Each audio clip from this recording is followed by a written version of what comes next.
วงหลวงพระบางได้จัดพิธีหับฮ้องเอาบ้านน้ำท่วมไต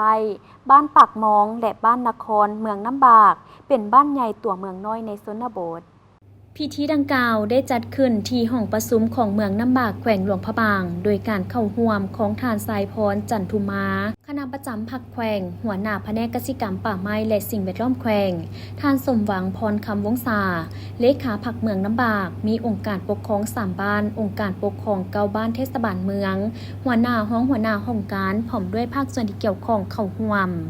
ในพิธีทานบุญทานจันทศาประธานกรรมการปกครองเมืองน้ำบากรายงานการสร้าง3บ้านเป็นตัวเมืองในชนบทตามดำรัส348ซึ่งได้ผ่านมาตรฐานและตรวจชี้วัดจึงได้มีพิธีประกาศหับฮ้องบ้านน้ำท่วมไตมี747ครอบครัวพลเมือง 4,110 คนหญิง 2,081 คนประกอบมี3เผ่าคือเผ่าลาว65ครอบครัวเผ่ากึมโม552ครอบครัวเผ่ามง130ครอบครัวบ้านปากมองมี407ครอบครัวพลเมือง 2,113 คน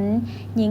1,033 คนประกอบมี3เผ่าคือเผ่าลาว178ครอบครัวเผ่ากึมโม203ครอบครัวเผ่ามงมี26ครอบครัว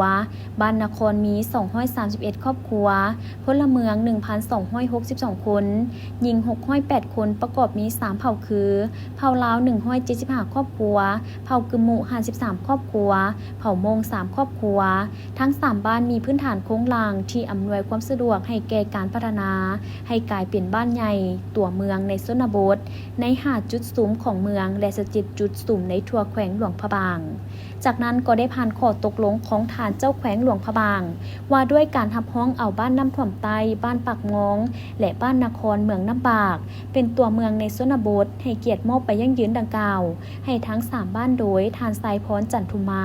อย่างสมเกียรติพร้อมทั้งได้แสดงความย่องยอสมเสยผลงานผลสำเร็จที่ทุกภาคส่วนญาติมาได้และเน้นให้สืบต่อรักษาหมุนเสื้อดังกล่าวให้มีความยืนยงจากนั้นประธานพร้อมด้วยแขกทุกภาคส่วนได้ร่วมกันตัดแถบผ้าตีข้อง9 บาทเพื่อเป็นสิริมงคลและเปิดงานอย่างเป็นทางการ